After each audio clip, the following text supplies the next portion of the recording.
Merci beaucoup, Monsieur le Président. Mesdames, Messieurs, merci pour cette invitation. Le Conseil scientifique de la recherche, depuis sa création, a toujours été un militant pour l'accès libre des publications et aussi, ce qui est aussi important, le partage des données. Ce que je voudrais dire dans mon exposé, c'est qu'il ne faut pas se cacher la difficulté du sujet à cause justement de l'extrême diversité de la communauté scientifique. Et alors cette diversité, elle se manifeste de beaucoup de façons différentes. Je vais en donner quelques exemples mesurés à partir de l'expérience de l'ERC. Mais je voudrais commencer par des considérations un tout petit peu générales sur justement ce que sont les publications, si on se focalise sur les publications.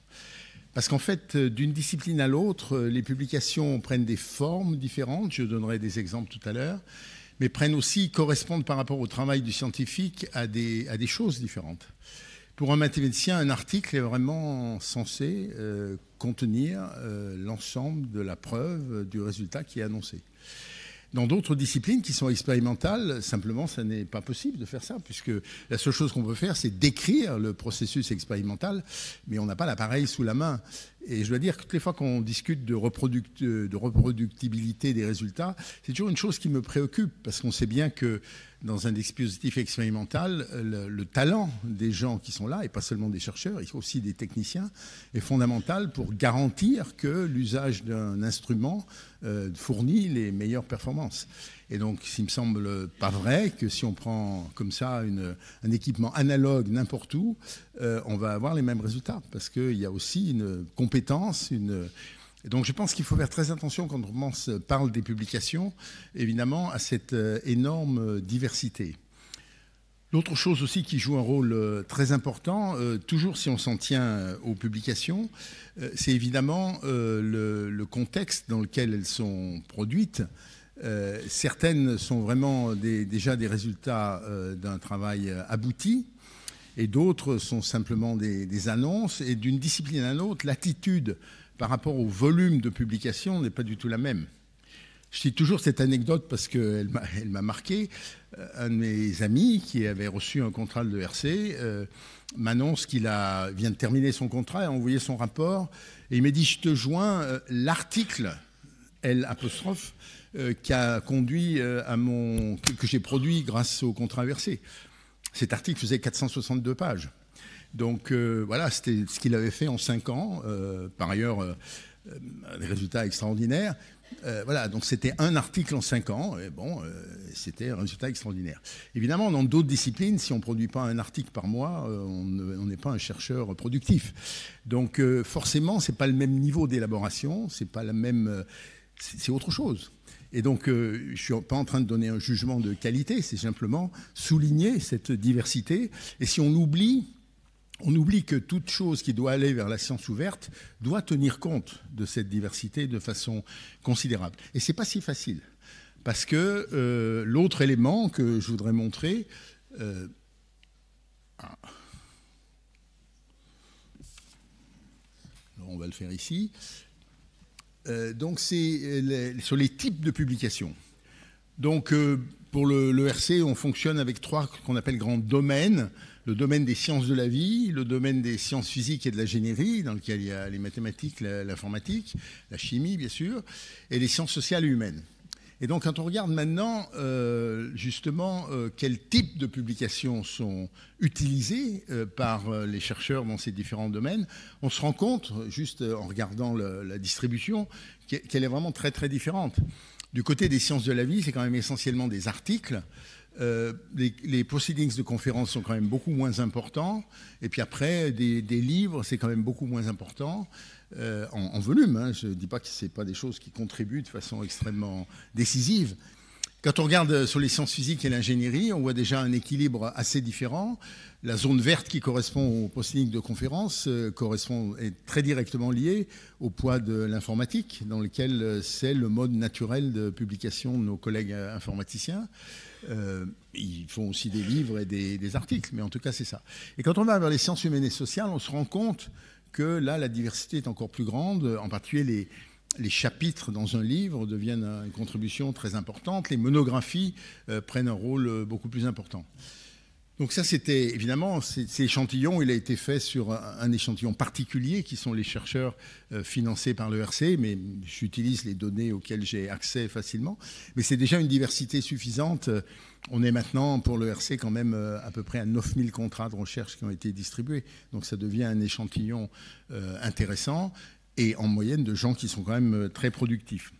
Donc ça, c'était aussi une des choses que je voulais souligner. Donc c'est que quand on parle de publication, il faut penser à toutes ces différentes formes de publication qui n'ont pas les mêmes régulations. Par exemple, les proceedings de conférence, bien sûr, sont généralement revus par des pairs, mais pas du tout suivant le même schéma que les articles qui sont soumis à des revues. Les livres, c'est encore une autre chose. Les constantes de temps pour la publication d'un livre n'est pas la même que celle d'un article, etc. Donc ça, c'était déjà la première différenciation que je voulais mettre en avant, c'est le fait que d'une discipline à l'autre, justement, le profil des publications n'est pas le même. L'autre que je voudrais souligner, qui évidemment rend la tâche, dès qu'on veut réorganiser le monde de l'accès libre, encore plus difficile, c'est cette fois toujours avec les trois domaines, donc sciences de la vie, sciences physiques et ingénierie, sciences sociales et humaines. Eh bien, quel est le profil type d'un article publié? Combien d'auteurs par article? Alors évidemment, vous avez des domaines extrêmes, comme la physique des particules, où un article peut être signé par 1000 chercheurs et techniciens qui ont participé à la manip. Donc ça, c'est des cas absolument extrêmes. Mais même sans aller dans ces cas extrêmes, vous voyez bien que le profil du nombre de signataires d'un article, est toujours à partir de l'échantillonnage du Conseil européen de la recherche, n'est pas du tout le même. Vous voyez qu'en sciences de la vie, effectivement, le nombre d'auteurs peut aller jusqu'à un nombre très significatif, mais malgré tout, il n'y a pas de pic particulier, c'est très étalé, et ça dépend évidemment de l'environnement d'équipe dans lesquelles les gens travaillent. Dans les sciences physiques et l'ingénierie, au contraire, on a un pic autour de 3 ou 4 auteurs qui montrent un certain profil, là encore, si on allait plus profondément, c'est-à-dire si on descendait au niveau d'une discipline, comme les mathématiques ou l'informatique, on trouverait des profils un peu différents. Mais malgré tout, que par grand domaine, on voit des différences. Et alors, dans les sciences humaines et sociales, vous voyez la prédominance des publications avec un seul auteur. Et quand je dis publication, donc, si je vous rappelle, c'est toute la variété des publications que j'ai évoquées. Donc ça, c'est une chose tout à fait intéressante du point de vue, cette fois simplement de ce qu'est une publication. Et dans ces auteurs nombreux, comme vous imaginez, ils ne sont pas tous du même laboratoire. Ça peut être des gens qui sont dans différents endroits et éventuellement dans différentes parties du monde. Ça, c'est absolument clair dans les énormes collaborations internationales que j'ai évoquées pour la physique des particules, mais c'est vrai aussi pour tout un tas d'autres collaborations.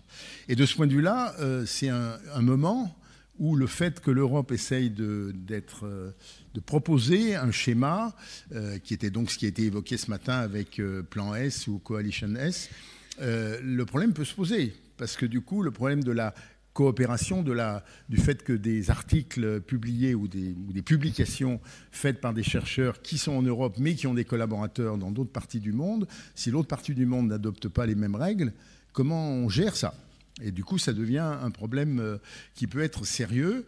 Et donc tout ça d'abord pour constater que, mettons à part les sciences humaines et sociales, quand même, on est en train de parler presque toujours quand même d'un nombre très significatif de publications où il y a plusieurs auteurs. Donc ça, c'est une chose tout à fait importante. Et enfin, pas du tout pour conclure tout à fait, mais pour montrer maintenant, et là encore, je souligne que c'est une population particulière, puisque c'est la population des chercheurs financés par l'ERC, donc a priori des chercheurs pour lesquels l'accès à de l'argent pour publier n'est pas un problème, ce qui n'est pas le cas générique pour les chercheurs. Vous voyez que maintenant, si je reprends les mêmes courbes du nombre d'auteurs, mais si maintenant je m'intéresse à quel type de publication ils ont faites en termes de financement. Donc ce qui est en vert, c'est donc ce qu'on appelle l'accès libre vert. Ce qui est en jaune, c'est l'accès libre doré. Et ce qui est en rouge, c'est pas d'accès libre. Peut-être quand même une chose que je dois rappeler, parce que c'était une chose que Jean-Éric Paquet ce matin n'a pas dit explicitement, c'est que déjà dans le programme actuel de la Commission européenne, qui s'appelle Horizon 2020, qui se termine en 2020, il y a obligation pour les chercheurs qui sont financés par la Commission européenne, il y a obligation de publier en accès libre. Donc, un tout petit bémol, les données que je vous ai données sont simplement les données auto-déclarées. Donc évidemment, ce que nous faisons au niveau de l'ERC, c'est qu'on vérifie que cette autodéclaration correspond à une réalité. On n'en est pas tout à fait là, donc ça c'est un résultat préliminaire seulement d'autodéclaration. Les premiers pointages qu'on a faits, puisqu'on a commencé à faire ce pointage, il semble que les variations entre l'autodéclaration et la réalité sont malgré tout très faibles. Donc malgré tout. Donc vous voyez que le niveau de compliance, comme on dit en anglais, le niveau de conformité, le fait que les gens aient satisfait à la règle de l'accès libre est quand même incroyable. C'est-à-dire qu'on est à 90% d'accès libre, en tout cas pour ce mode d'article. Et comme il y a eu des chiffres qui ont circulé selon lesquels, en fait, c'était seulement 30% des articles qui étaient en accès libre, en tout cas pour les chercheurs financés par l'ERC, c'est pas ça la situation. Alors, je dois dire que pour les chercheurs qui sont dans le rouge, là, ils ont droit à une lettre de rappel, et si nécessaire, une lettre de rappel du rappel, pour leur dire que, attention, vous n'êtes pas conforme à l'engagement que vous avez pris, qu'ils ont signé, parce que c'est dans le contrat qu'ils ont reçu, et qu'ils sont priés de prendre les mesures nécessaires. Alors, dans un certain nombre de cas, on tombe sur ce que je vous ai dit, à savoir qu'ils ont des co-auteurs, et que les co-auteurs sont dans une autre logique, et que, du coup, ça devient compliqué. Parce que pourquoi imposer, quand vous êtes un auteur parmi 10, et les 9 autres ont une autre règle, que vous d'imposer votre règle? Ça devient un exercice compliqué. En tout cas, je voulais vous montrer ça pour montrer aussi, je ne l'ai pas encore souligné, mais je crois que c'est important de le souligner, vous voyez bien que la part relative de l'accès libre vert et de l'accès libre doré n'est pas du tout le même d'une discipline à l'autre. Alors, je suis mathématicien, qui ont une allergie particulière à l'accès libre doré. Donc, ça s'est, disons, noyé dans les publications de sciences physiques et ingénierie. Mais vous voyez malgré tout que la présence de l'accès libre vert est absolument dominante dans les sciences physiques et l'ingénierie. Dans le cas de la biologie, on est presque dans une situation d'égalité entre les deux. Et dans le cas des sciences humaines et sociales, malgré tout, on a, disons, pas égalité, mais en tout cas l'accès libre doré, en tout cas pour les chercheurs financés par l'ERC, joue un rôle quand même tout à fait significatif. Donc vous voyez que là aussi, c'est pour ça que je voulais donner ces données, donc je sais qu'elles ont d'abord deux faiblesses. D'abord que c'est uniquement les chercheurs de l'ERC, mais c'est les sources auxquelles j'ai accès, donc je voulais vous les présenter. Et en plus, comme je vous ai dit, l'autre biais possible, c'est que c'est de l'autodéclaration, donc il faut être vigilant et s'assurer que ce n'est pas simplement les gens satisfassent de ce qu'ils croient, mais qu'il n'y a pas des choses cachées derrière. Et le deuxième point que je voulais montrer, donc voilà, c'était les commentaires qu'il y avait sur les différents profils des différentes disciplines au sens large, sciences de la vie, sciences physiques et sciences humaines et sociales. L'autre point que je voulais faire, c'est en ce qui concerne, si on se concentre maintenant sur l'accès libre doré, voilà maintenant pour les trois domaines, donc Life Sciences, sciences de la vie, Physical Sciences and Engineering, PE and Social Science Humanities, SH. Voilà les distributions d'APC, enfin de coûts de publication dorée par domaine. Donc vous voyez que en sciences de la vie, le mode moyen de coût de publication d'un article doré, en tout cas toujours pour la même population, qui sont ces chercheurs qui donc sont financés par l'ERC, c'est entre 1600 et 2100 euros par article. En moyenne, vous voyez la dispersion. Dans le cadre des sciences physiques et de l'ingénierie, c'est entre 1100 et 1600 euros. Et vous voyez la dispersion. Donc les montants, là, c'est le nombre d'articles, hein, c'est pas les montants. Et dans les sciences humaines et sociales, souvenez-vous que beaucoup, c'est des monographies. Le coût est beaucoup plus significatif, puisqu'on est à 2100 à 2600 euros comme coût moyen. Donc là encore, ça montre que si on veut, disons, imposer une sorte de norme sur les APC, ça ne peut pas être une solution, puisque déjà la réalité d'une discipline à l'autre est considérable. Pour avoir discuté avec une maison d'édition qui possède des journaux dans tous les domaines, ils avaient fait un recensement auprès de leurs comités éditoriaux. D'après vous, dans votre discipline, quels sont les montants d'APC acceptables? Et la variation, là, c'était donc des gens qui étaient déjà dans les comités éditoriaux, donc a priori des gens qui voient passer beaucoup d'articles, qui sont déjà une reconnaissance internationale. Et la fluctuation était absolument énorme, puisque ça allait, donc ils parlaient de leur environnement scientifique, ça allait de 150 € à 7000 €.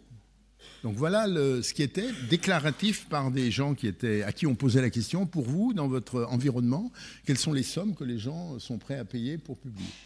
Donc voilà en tout cas un autre échantillonnage qui est celui effectivement payé par des chercheurs qui ont été financés par l'ERC.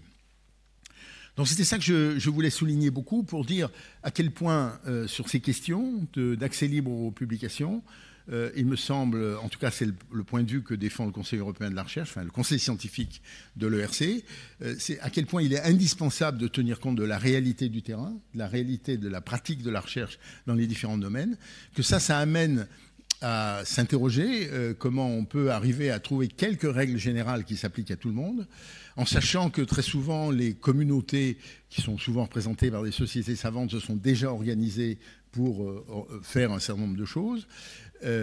Évidemment, à côté de ça, il existe des éditeurs, évidemment, des éditeurs privés qui sont très actifs sur ce domaine et représentent un marché très considérable, enfin, ont une variété de publications très considérable.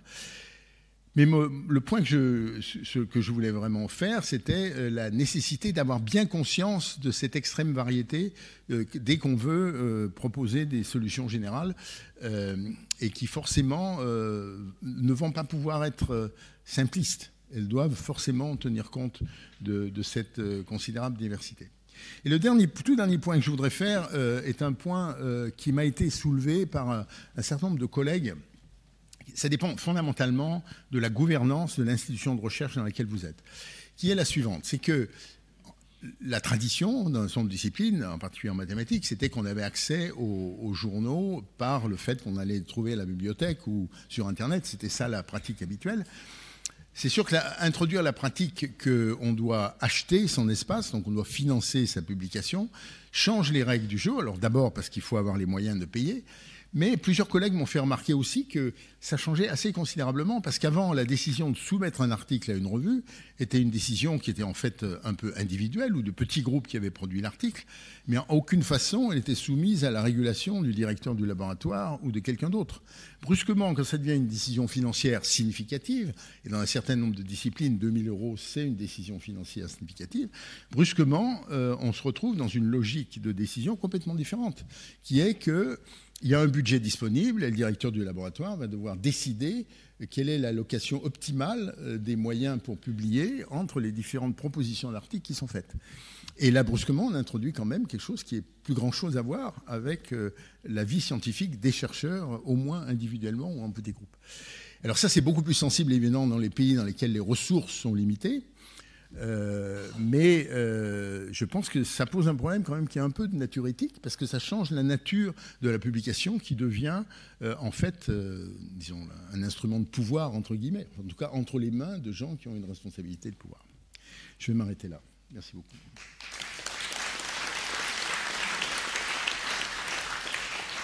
Merci beaucoup. Alors, on a du temps pour des questions. Denis Jérôme, tu veux...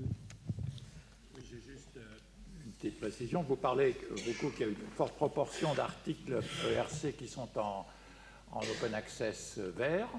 Qu'entendez-vous par vert dans ce cas-là? Est-ce que c'est avec embargo de 6 ou de 12 mois, comme la loi numérique l'avait laissé entendre, ou est-ce que, parce que dans ces cas-là, vous n'êtes pas compliant avec les directives de Bruxelles du plan S? Alors, je vous rappelle que ça, c'est des choses réelles qui existent aujourd'hui dans le cadre d'Horizon 2020, donc avec un embargo de 6 mois dans les disciplines des 2 premiers groupes et de 1 an pour les sciences humaines et sociales. Et pour le moment, je n'ai pas les éléments pour répondre à votre question, mais je pense à peu près inévitablement qu'on est dans le schéma où il peut y avoir un embargo. Là aussi, c'est une chose que je n'ai pas dite, que j'aurais pu dire. Je suis mathématicien, il m'arrive encore de faire des conférences de mathématiques, et mon expérience dans les dernières années, toutes les fois que j'ai eu besoin d'un article, je n'ai jamais eu aucun problème à accéder à cet article. Donc pour moi, en tant que chercheur, l'accès libre, c'est une réalité de travail normale. De temps en temps, il faut que je demande à l'auteur, mais très rarement, presque toujours, j'ai accès à l'article. Et pourquoi je dis ça? Tout simplement parce que, comme toujours, la chose qui compte, c'est quand même la réalité pour le travail de la recherche. Est-ce qu'on peut accéder à ces articles ou pas? Et pour toutes les disciplines dans lesquelles il existe des bases de données de préprint, évidemment, le fait d'avoir un embargo pendant l'embargo n'a pas d'importance. Un des chiffres très importants pour les mathématiciens, c'est que l'âge moyen des articles cités dans un article de maths, c'est entre 8 et 9 ans. Donc évidemment, les embargos de 3 mois ou 6 mois n'ont pas d'impact, puisque de toute façon, soit on accède au préprint, soit de toute façon, les articles qu'on cite, ils sont déjà circulés pour de bon. La physique est à peu près dans le même schéma. Question de Marie Farge. Tu as un micro?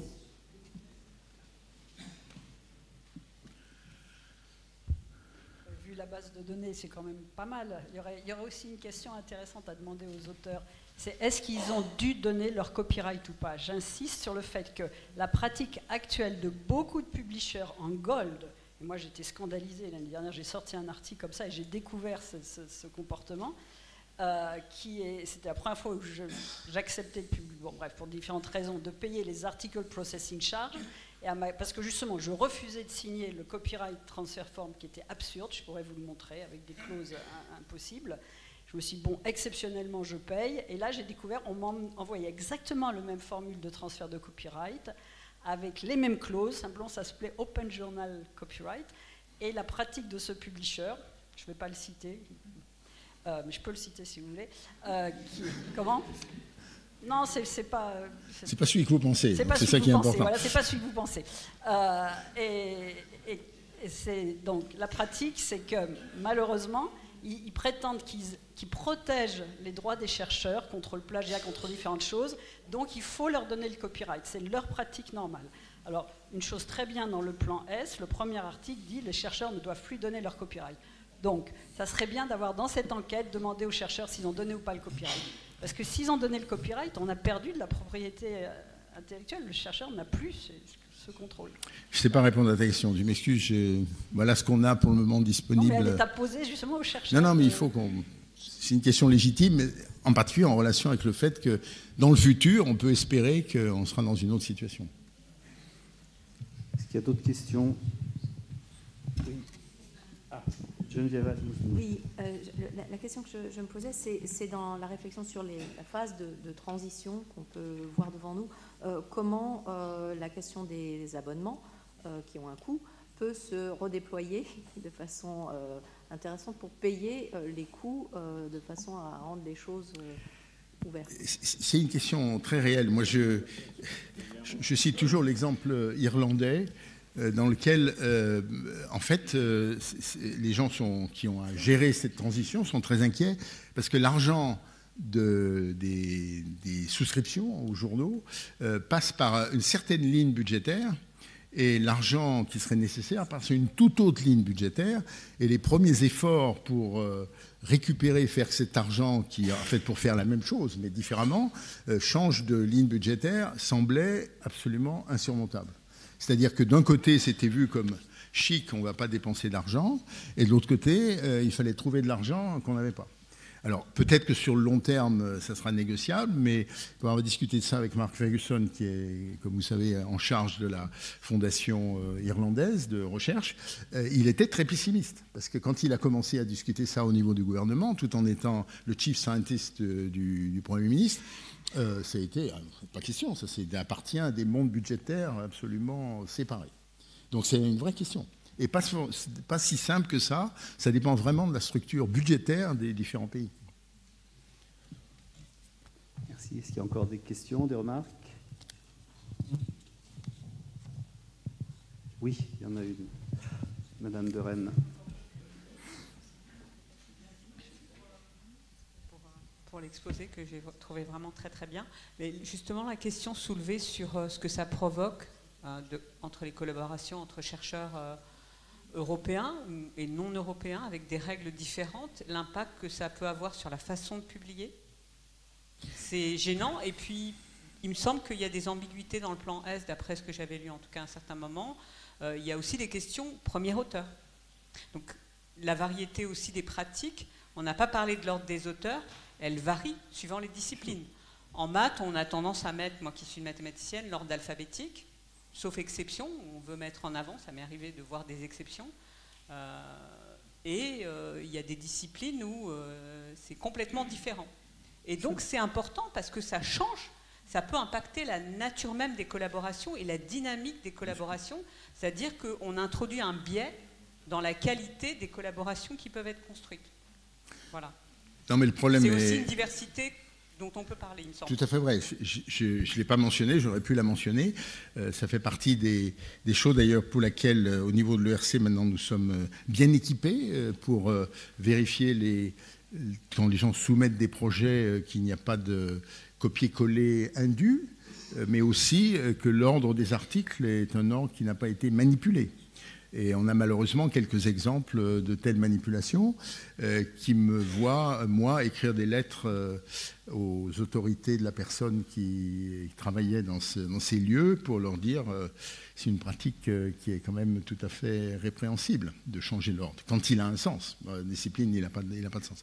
Non, ça c'est un vrai sujet et c'est de ce point de vue-là très important qu'il y ait eu cette consultation qui a été faite, qui a apporté énormément de contributions, on est je crois à 650, et évidemment chacun après, en fonction de son environnement réel, c'est-à-dire de la pratique de sa discipline, soulignant les conséquences possibles d'un certain nombre de recommandations ou de prescriptions qui pouvaient être incluses dans les propositions telles qu'elles existaient dans le plan S. Et j'espère vivement qu'il en sera tenu compte dans l'évolution des choses. La difficulté, c'est évidemment, je l'ai déjà dit plusieurs fois, c'est devant cette complexité, comment fait-on pour arriver à trouver des règles générales ? Alors si on s'en tient des principes très généraux, on va y arriver.